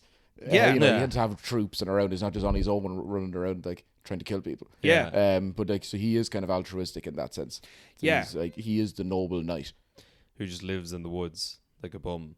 Yeah. But like Aragorn's like that Yeah. That's true. in a sense. And again, and even as well, I always thought as well the fact that the sword cracked reminded me of Oh, when yeah. Lord of the Rings, when Yeah. the what do you call it, Isildur's thing breaks when he cuts off Sauron's hand. Like, Yeah. but obviously that's different. Like that was done because it was like that was done for good, whereas when that happens in Excalibur, it's done for the wrong reasons, you know. But they get the new sword back. Lancelot ends up riding Guinevere. What am I saying? Guinevere. I'm just gonna get it wrong every time and do name each time. But so they go off, have a little bit of sex. They wake up. Oh, jeez, there's a fucking sword in the ground. Whose sword is it? Oh, Arthur knows. He's definitely like that is. Well, no. Well, before that, there's a lot of stuff where Morgana sort of puts it in his ear, and Liam Neeson's character, looking like a sweaty ham, brings it up. They're all sitting around like, isn't everything great? We've vanquished evil. Here we are now, all the lads. This is class. Have we beaten evil? Merlin, and Merlin says, no, don't be thick. And then Liam Neeson says, yeah, Lancelot's sleeping with your wife. This is before I think they do anything. They're just having looks. Yeah, there's a lot of like longing looks or whatever. Yeah, and that's because Morgana has been like Yoko Ono, basically like. And so he makes a fool of himself. Has to joust. This is one of the few flaws I've seen in the film, if you believe it, because Lancelot. Well, we missed out the Percival character, but I don't really know what the point of him is. Yeah, he sort of runs around quickly and he catches a rabbit in another but they're just constantly fucking throwing stuff at this film. But when he is traveling back to Camelot, Percival's like, "Oh, I'll run," and Lancelot says, "It's 20 days ride away." And yet, when he's challenged to a joust, it's in 2 days' time. Are we to believe he can get there? Is he that fast of a runner? Is he that fast? It is a world of magic. Yeah. But like, a wizard did it. A wizard is one of the few times you're allowed to say that. And it makes sense. I thought that was a good line actually from Percival in that one, where he's like, "It's 20 days ride away." He's like, "The world isn't that large," which is it's a good dialogue, but he's a fucking another terrible actor. Oh my god, he's an Irish actor. That guy. Yeah, he was in. I could be wrong. I think he does voice acting for some. Is it like it's not Mr. Brennan? Oh. But it's something like that. Because I looked him up because I thought he was someone else. Is he Bosco Hogan? Is that who it is? No, it's because he was another one of those actors. I googled their name and like the only thing that came up was Excalibur straight away from videos. Because I thought he was. I have a guy in my head that he was in Submarine, the dad in Submarine, and he plays one of the scumbags in Game of Thrones as well, actually. Right. But I thought it was him anyway. He looked kind of similar. Okay, right. But no, maybe it was the voice. I think because his voice is so distinctive. I'm almost certain he was in something like. Oh God, I think he was in Braveheart, and I think he was in like the Tudors. Oh. Or something like that.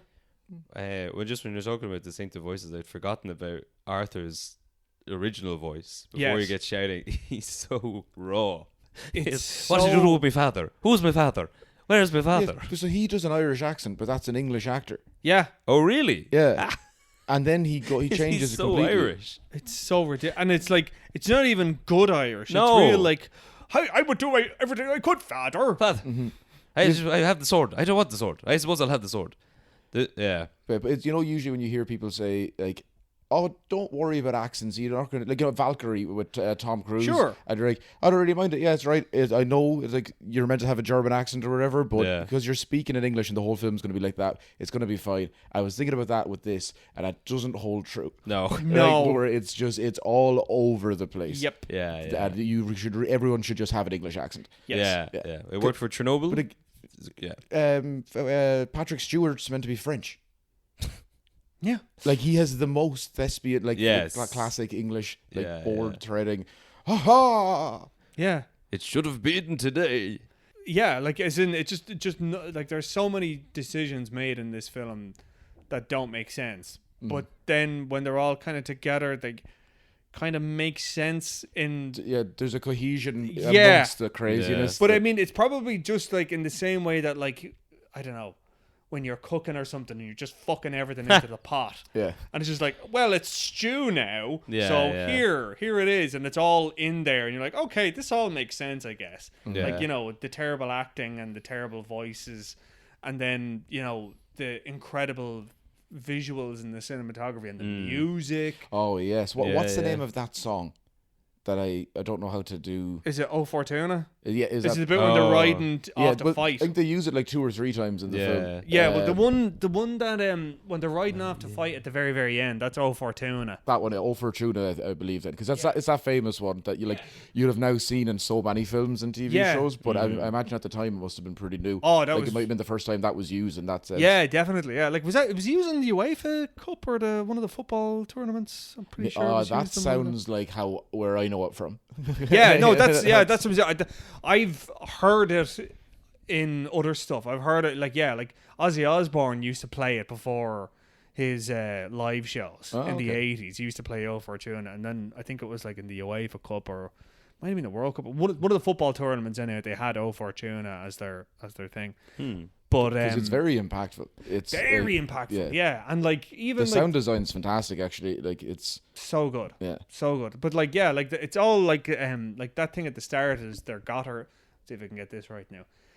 Their Götterdämmerung, which is like Wagner, and it's like the Ride of the Valkyries was in this like operatic kind of opera, I guess.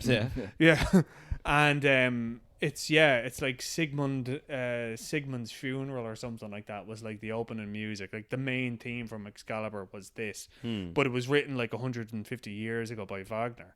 Okay, and he was writing about again like German fantasy or whatever. But yeah, no, it's really really impactful. Yeah. As we're on to the last act then. Yeah, pretty much they joust.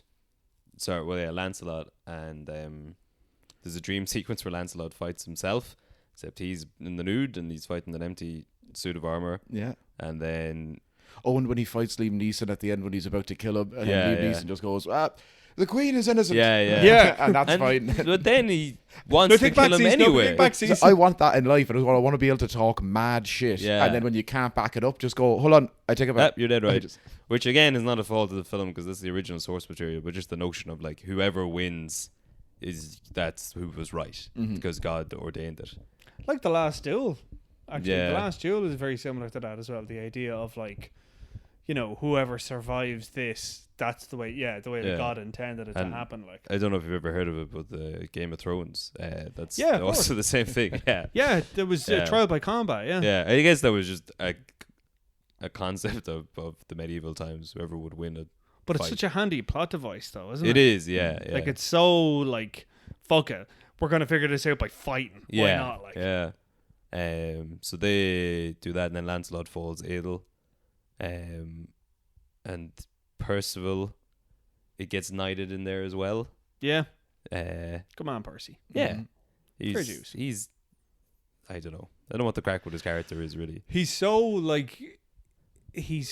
a nothing character, but then is witness to it all. Yeah. And then it's that thing of like, I mean, like the Green Knight did it way better, the one with Dev Patel, because that's the same character as Sir Percival. Yeah. And what they do in that is that he really highlights the fact that like I have no deeds of my own, I have no honor of my own. I have to go off and find something, and then he fights the Green Knight, and that's all another thing. Yeah. But in Excalibur, that character has nothing to do except go out and fetch stuff for people. Like it's like go out and find the Holy Grail. King Arthur's not looking great. Yeah. Go out and get him some flat 7 up there. That's a pretty big task, though. It is, isn't it? Like, that's a bit like find the thing everyone's been looking for forever. Like Liam Neeson, all he had to do was just hang out with Helen Mirren and then accuse somebody and then have a fight, and he got grand. All the other lads were just like out having big fights or whatever. He's like, on your own, you've got to go find the Holy Grail. I'd say they probably just sent them off to be like, you fucking tip on there and find the Holy Grail. Leave the men at work, and they didn't actually expect them to come back with it. And then when he does rock up with it, it's like he's all like beaten to shit, and he's all like, Was even on the way in to find he's in the creepy woods. There's Borman's son. Where dressed in a gold. He's looked like a kind of like a Cupid type. But he's a bit like C-3PO. But he leads him in, meets Morgana. Yeah. So that's then. I don't really understand what happens there. Then does she give him the grail? Like I don't really know. Explain this to me. I don't know either. Okay. I'm gonna be honest. I don't really know either. Like I think what happens is that like she tries to entice him to be his slave. and that she promises him power and promises him all the things that he wants, like to be a great knight and to be all this, that, and the other, but you just have to give up your soul, and then or give up your purity almost. Yeah, okay. And then he refuses and then runs off. And then I think after that, then he finds the Grail, I think, isn't that it? Yeah. The Grail thing was very weird. Very, very weird. Yeah, it's almost like a dream sequence. It is like a dream sequence, yeah. But it seemingly did happen. Yeah. So I don't really get it. I don't know who's like Arthur's there at one point. He's was Percy talking to him? Is that actually a dream? Yeah. When he's like on top of the like a bunch of steps. There's There's a cat distracting all of us here. Yeah, sorry, I'm cute just cat. petting him here. No. I thought that was real. There's a couple of bits that might have been dream sequences or might have been real. But I don't think it really matters because the entire film flows like it's a fever dream. Exactly. And I mean, But, there's that great line towards the end when Merlin and Arthur have their kind of like final meeting. And he goes like, "Are you real, like Arthur's like basically dying." And he says to Merlin, he says, "Are you real?" And he goes, "I am a dream to some, a nightmare to others." That's like one of the best lines in the film. Yeah, That's yeah. a fucking good line. Like, That's a good line. but that sums it But all how is up. it delivered? Yeah, that's it. I am a dream to some and a nightmare to others. And then Arthur laughs and slaps his knees. Yeah. But you know how they do it in the film? Again, this is the thing of like a great line, totally fucked. It's like he goes, "A dream to some, a nightmare to others," and then he puts his hands up. Yeah. And then it's just like the most like it's gonna be a Rocky freeze frame at the top. but of like no.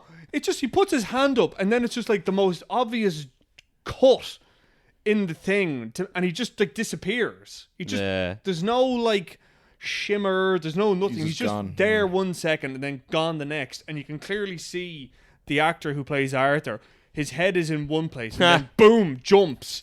And then he's moving. It's like, it's so, like, fucking hell, everyone can see that. Yeah. You kind of, there are times you're watching this and you're like, to let them away with a lot of stuff. It was filmed in, like, what was it, 81 or 78? Yeah, 79, It's not 80. the fucking 40s. Like, they should have known how to remove a man from a scene without making having balls of it. Yeah, but without completely fucking it up, yeah. Or just the forethought of like, okay, how is he going to disappear? Like, you'd think you would like write something in about how we're going to do this instead of just get to it and go, oh fuck, we didn't write that out. Hard cut. Yeah. Hard cut. Anyone for a hard cut? Sure, why not? Yeah, in the middle of the scene. Oh, the punters won't notice. Yeah. Well, I noticed. Yeah, but that's what. Yeah.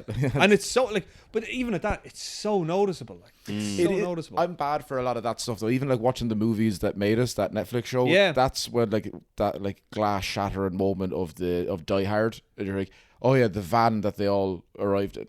Yeah. There was no like a truck in the back of that. There's no van in the back of the truck. They all just 13 guys all walk out of the then empty truck. Yeah. And they're like, oh, how do we get out? Oh, there's a fucking they said that they just put that in there. They wrote themselves into a corner. Just said fuck it. No one's gonna notice, and no one noticed until Netflix made a documentary about it. Yeah. Yeah. Or And like even the other bit with the how did what's it called? How did John McClane know that Bill Clay wasn't real, and he gave him like an empty gun. Oh yeah. And there was a whole scene. There was a whole scene in the film that was cut out of it. That like he recognized a watch that he was wearing. That they all had the same type of watch, and that was just cut out of the film. Like, yeah, I always assumed you just didn't trust. Just didn't trust me. I did too. Yeah, for years I didn't trust. I thought just a wizard did it. Yeah, I don't know if it's supposed to be a joke. I'm sure it is, but there's where the smooth talking guy tries to start negotiating with the terrorists. Ellis. Yeah, and then I think the scene is that one of them comes back and like hands him a can of coke, or he asks for coke and then he comes back with a can of coke, and he's kind of looking at it like, come on, man, you know, you know what I wanted. But that's a good film. We should have watched that. Yeah. Well, I think we've probably covered all of the plot then, not sequentially. It was probably the whole thing. They get the Holy Grail at the end. Now, would you recommend the film to watch it? This is a big question. This is the thing, right? What I recommended. Okay, I think you have to be in the right mindset for it. Yeah. I think you've got to be in a very forgiving mood. Yes. I think I can, like, when you guys were saying, "Oh, I fucking hate this film," I'm like, yeah, I can see that. I totally get that, and that's not a reflection. it's not because if you love it you're better or whatever. Yeah, It's yeah, nothing like yeah. that at all. I have a real soft spot for a few reasons. Number one, I love the music. Yeah. Number two, the posters for it, any of the artwork that was made for that film, I fucking love it. It's real like 80s heavy metal album covers Yes, kind of stuff. yes, it's very like fantasy, like Fantasy meatloaf looking. Just the artwork for it, I love it. Yeah.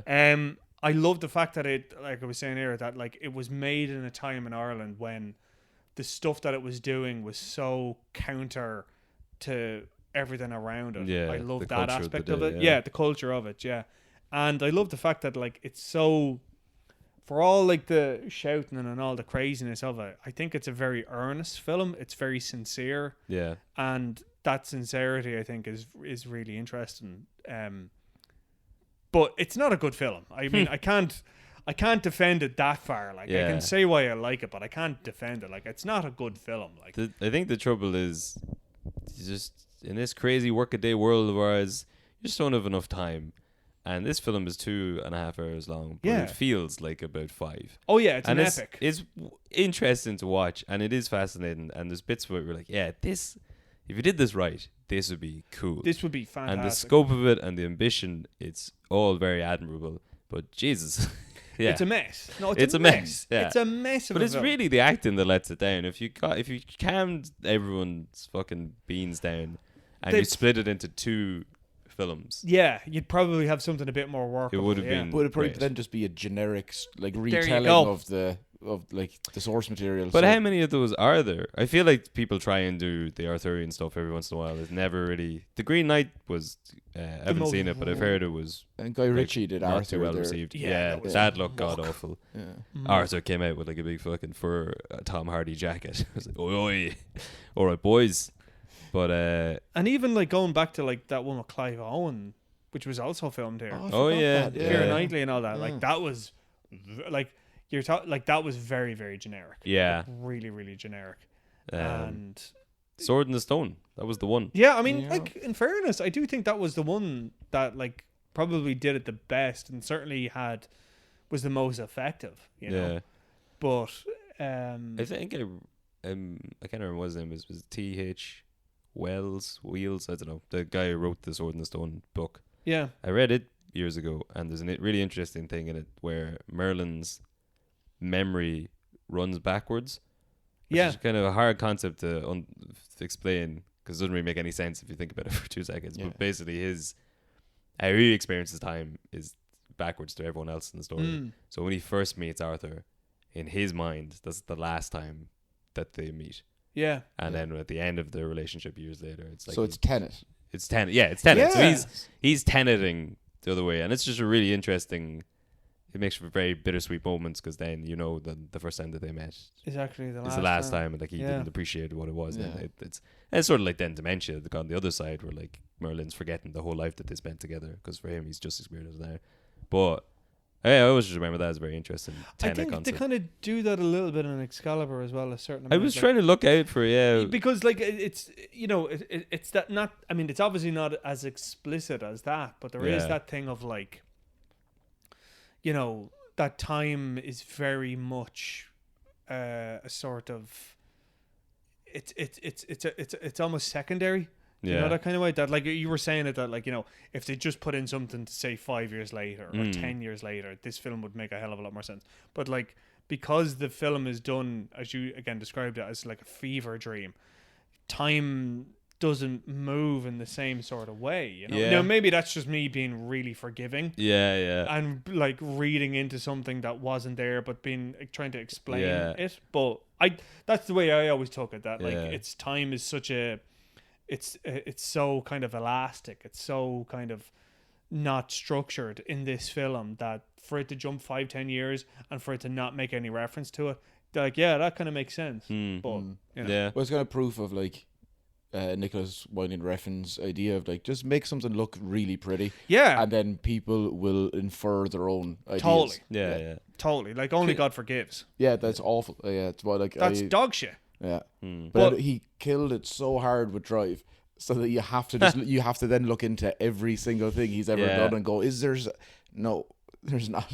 Like, Only God Forgives is a really good example of a film that looks fantastic, but is just like I've heard so many readings of Only God Forgives that like, oh no, it's all about sexuality and mothers, and that like at the end he fucks his mother and all this kind of stuff because he puts his hand through her and all this kind of stuff, and like there's a whole thing of like the police officer in it is this evil spirit that's actually in all of his films. The karaoke guy? Yeah. And that he's like, you know, that the spirit that inhabits him was in Drive, and it was in Pusher, and it was in what was that other one? What was that one he did with Mads Mikkelsen where he was... I was going to say, it's not Valhalla. That would have been a weird one. It was Valhalla. Was the Japanese guys in Valhalla? No. I was going to say, because that would be the one that you're like, it's in Denmark, it's only Vikings, and there's like just one Asian guy. Like, okay, maybe he is doing this on purpose. Valhalla Rising, that's yes, it. Yeah, like, but the character that Mads Mikkelsen plays is actually, his spirit is in the guy in Only God Forgives. Gotcha. Yeah. That's what I mean. Oh, okay. Yeah, but again, like, there's no fucking evidence. No, Yeah. it's a lot of like, you know, Inference. like Kubrick is the exact Yeah. same, where people just want to believe, and it's kind of cool because it's like, you'd like to think that those people who do those jobs like directing are on that level of intelligence, and that's why we're not all doing it. But you realize, no, it's a job. They're just putting like A, B, C, D in a row and eventually getting good stuff. Yeah, Well, like I said this on a our friend Brian and James podcast, who lent us this equipment that we're using today. Yeah, big shout out. Brian and James fuck each other. You can find them on all social media channels at Brian and James fuck each other. is that really the name of the show? Oh, that's the name of the show. Yeah. Oh, wow. Okay. Yeah. Fair play. Yeah. It's not doing them any favors, but it's honest. Well, yeah. I mean, you know, good for them. Yeah. You say that, but they got a new listener and a Patreon member last week, a subscriber last week, because someone said they went on SoundCloud, typed in fuck. Oh yeah. That popped up, and they started listening and liked it. Yeah. So like, direct marketing just for fuck. I saw someone left them a positive review there the other day, and they had asterisked out fuck in their own review. It's like this, if you're listening to that podcast and you're afraid to type fuck on the internet, I don't know who. What are you doing? I don't know who this person is, but Brian was telling me, I made the same joke about The Shining on their podcast, and Brian was saying someone wrote in to like complain. But because this the famous thing in The Shining where like none of the architecture lines up. Makes sense. It doesn't make sense, and everyone's like, "Wow, beautiful, Kubrick, what an auteur." But if I directed a film, they'd be like, "This man's a fucking idiot. He doesn't know who he is." Yeah, it's like, that does make sense. It doesn't make sense. That window shouldn't be there. And it's like, "Oh no, I did it on purpose because the house is magic or whatever." And then someone write into Brian and James, be like, "It's actually because the house is haunted." It's like, right. But I got it. yeah. But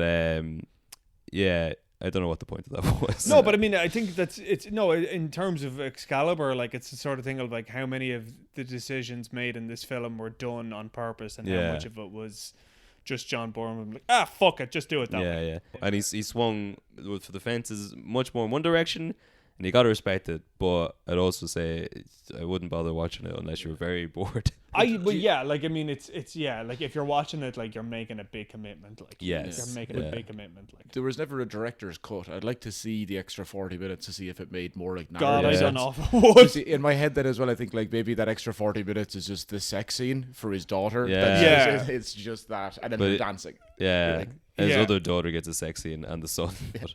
But I think that was before we started recording. But you were saying there was a sort of behind the scenes documentary made of it as well, and that Neil Jordan did it. Yes, yeah. So Neil Jordan worked as a cinematographer on it, and then so that's been released. I think there was a documentary I think in like 2013 I want to say, and a lot of the footage that was made from that documentary and that Neil Jordan did was used in this one. But I mean, I saw the Neil Jordan one, and it's basically just like, you know, as they're doing stuff, he just whacks up a camera and just takes a few, you know, and then there's a couple of on-set interviews. Like, it's nothing. There's nothing terribly revealing about it. The one that was done in 2013 that had like retrospective interviews with like Alan Mirren and John Boorman and Liam Neeson and all these guys, like that's a lot more kind of telling about it. Okay. And you know, it's interesting, like, because they all have different kind of memories of it. Like Helen Mirren talks about how she was like, you can see she doesn't have terribly fond memories of it, Right. and she's not afraid to kind of acknowledge that it wasn't a great set, Yeah. which is fair. Yeah. Yeah. And then Liam Neeson or Kieran Hines, I think, are both, maybe it's the two of them, both of them like, sure, look, you know, it was young and silly, and sure, it was their first job, and weren't we glad to be there, kind of thing. Yeah. You know. Yeah. Whereas Helen Mirren was like, no, it was a really tough set, and Yeah. Well, she didn't get to. She had to like actually. Like Liam Neeson just showed up and Kieran Hines just like, totally. Arthur, it's Berlin, you bastard. So Pierce Brosnan auditioned for the role of Kieran Hines. Yeah. Oh. Yeah, so and he said it went very badly, and so it was like fine or whatever. So he Yeah. wasn't like bitter about it. But maybe that's where he gets his taffin. Maybe you shot me like her. He's like Borman. I can get him on. I just You need missed to, out, Borman. That's what I've been missing. That's what's Yeah. been keeping me out of the big time. Lots of shouting. Uh, You know, I've never actually seen Taffin. It's on our list. I haven't seen it either. I've seen that clip a That's million it. times. Yeah. That's the only bit of it I've seen. I've Yeah. never seen anything else in it. It's gonna be great. I know that because if that's the one scene, there's no way that the director slipped and just Sure. allowed that to happen. The whole film's like that. Yeah. I've convinced myself of it. I'm, Yeah. I'm almost getting worried about this film club idea because we've been doing up a list of films to watch. Yeah. And like most of them are shit. Yes. You can tell already. That they're shit or aren't shit. Are shit. Oh, are shit. Yeah. Yeah, that's okay. Yeah, it is okay, but then again, like, yeah, I need to get back into watching more films now. But Like, I would say- to sit down and watch a full 2.5 hour film is a rare opportunity Yeah. to have the time to do it now, and then Yeah. to do that And to you're watch a film you specifically- know you're not gonna like. Yeah, you know it's gonna be bad. Yeah. Yeah, you really have to force yourself, don't you? Yeah, Like, you yeah. really have to, like, there's a real discipline to watching shit films. Like, when I'm reviewing stuff, even when I know it's going to be, like, I saw Uncharted last week, Oh yeah. and it was, like, this is the thing, like, it was, like, we were being shown it the day before it was being released, and Oh, so you know it's bad. that's like Yeah, you yeah. remember like Yeah, from yeah. from entertainment.ie, but like when I used to come in and say, oh, that film's not going to be released until tomorrow, but the screening is today, it's like already I don't even need to bring any notes with me. I know this film is going to be shit Because they're just not giving you any time because to get the press out. they are giving me so little time Yeah. to do anything with The it. to difference. say how bad it is. Oh yeah, totally. Yeah, Like, yeah. the difference between that to like getting to see it like a few weeks in advance and getting a link to a screener online so you could rewatch it and make notes versus being like you can have it 4 hours before it's released. Yeah, totally. Like, oh yeah, and then Uncharted as well. It was like the when I came in, it was like the embargo was 6 a.m. tomorrow morning. I was like, so release day, we can't put a review up until the day of release. And then what was gas was Like 10 p.m. day of release. Yeah. Let's get that one day yeah. first. Let us have this, and then you can go after it. But then, like, the very next day, I was being shown a film like a month and a half before it was due to be released, and it was a really, really big film. And, like, you know, it just, you can always tell from one or the other. But, like, yeah, watching a film that you know is going to be bad, like, there is such a discipline in it. Like, you really have to, Yeah. like, force yourself into it. Like, so. I yeah. got to see. I can't remember what the fuck it was called, but Liam Neeson played a tree in it. Monster Calls. A Monster Calls. Yeah. Yeah. Well, I used to live down beside the 3 Arena, and the cinema. They built that shopping center. Odeon, complex. Yeah. They have a whole like ghost shopping center complex that Oh, was built for the boom times. And it's all still there. Yeah, It's yeah. still empty. There's Like. there's more stuff in it now. At least there's restaurants and stuff down the bottom.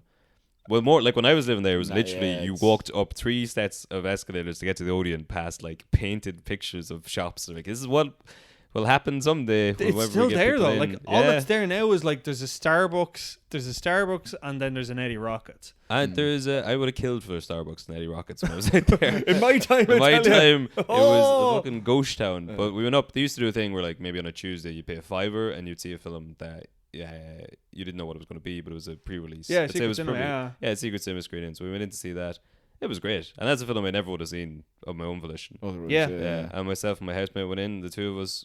Well, I'm not going to speak for him, but I know I was like hastily trying to cover up my tears before the lights came on. Oh So no, like, no, that yeah, it's film. fucking- it's been fucking stupid, Whereas- was it? My memory of that cinema is going to the Fast and the Furious 6 or 7, which is the one when Vin Diesel jumps across the highway. Yeah. And is that 7? because I got a standing ovation going. Did you? Yeah, because it was me and my friend Ben were like, when it happened and it landed and everything was okay, we're like, if we both stand up and start clapping, people Did it work? yeah. Like obviously not everyone's gonna join in, yeah. but a lot of people have clapped sitting down, and then a couple of lads around you could see, yes, respect. Yeah. We're all giving this what it Appreciate deserves. this. Yeah, good call. We saw it in the trailer. It's even it's better. It brought us to the film. That's why we're here. Yeah. And we saw it, and it's great. Yeah. But sure, we may wrap up because I think we're probably touching 2 Yeah, I hours think now. we're Sorry, just we're just Jesus. at No, 2 it hours, was a good crack. This is almost as long as Excalibur. Sorry. Yeah. No, that was, so no, then I we'll- really enjoyed that. Well, so how would you rate it? You didn't say how your feelings on it. I enjoyed it. I have a good Roger Ebert quote. He gave it 2.5 stars. I'd go as far as 3. Yeah. Right. Because it's Fair. It's fun in its madness. But he said, Excalibur is a record of the comings and goings of arbitrary, inconsistent, shadowy figures who are not heroes but simply giants run amok. Still, it's wonderful to look at. Yeah. Yeah. Fair. That's very fair. Yeah. Yeah. That's fair. Like I'd give it a 3 out of 5. Like Yeah. I mean, it's got huge problems, but it looks incredible and sounds incredible. There's That's enough. So many classes. I remember one scene. I don't know. There's just the gates to Camelot. There's so many bits that they just didn't have to put in. There's just scenes where they're walking in the gate and it looks class. You never see it again, and it was pointless for the story. But they were just building amazing sets. Just for the sake of Just for the this sake looks of, yeah. great. We want Yeah. to have this. Yeah. I think there is an old saying like that. I don't know what director has it, but like every shot in a film needs to be the director needs to be able to explain why it's happening and what part it plays in the story. Sure. But one of those excuses can be because it's fucking cool. Yeah, And, like because it looks awesome or sounds great. great. Yeah. Yeah, they're Yeah, like, yeah. all right, yeah, cool. Cool. And there's a lot of that here. Oh, a lot of that. Like I'd Yeah. say that's 60% of it nearly. Like Yeah. Now, do you have anything you want to plug before we yeah. leave? no. I mean, I don't know. You can go check out his Uncharted review. Yeah. I've Twitter, I guess. Brian M. Lloyd, I guess.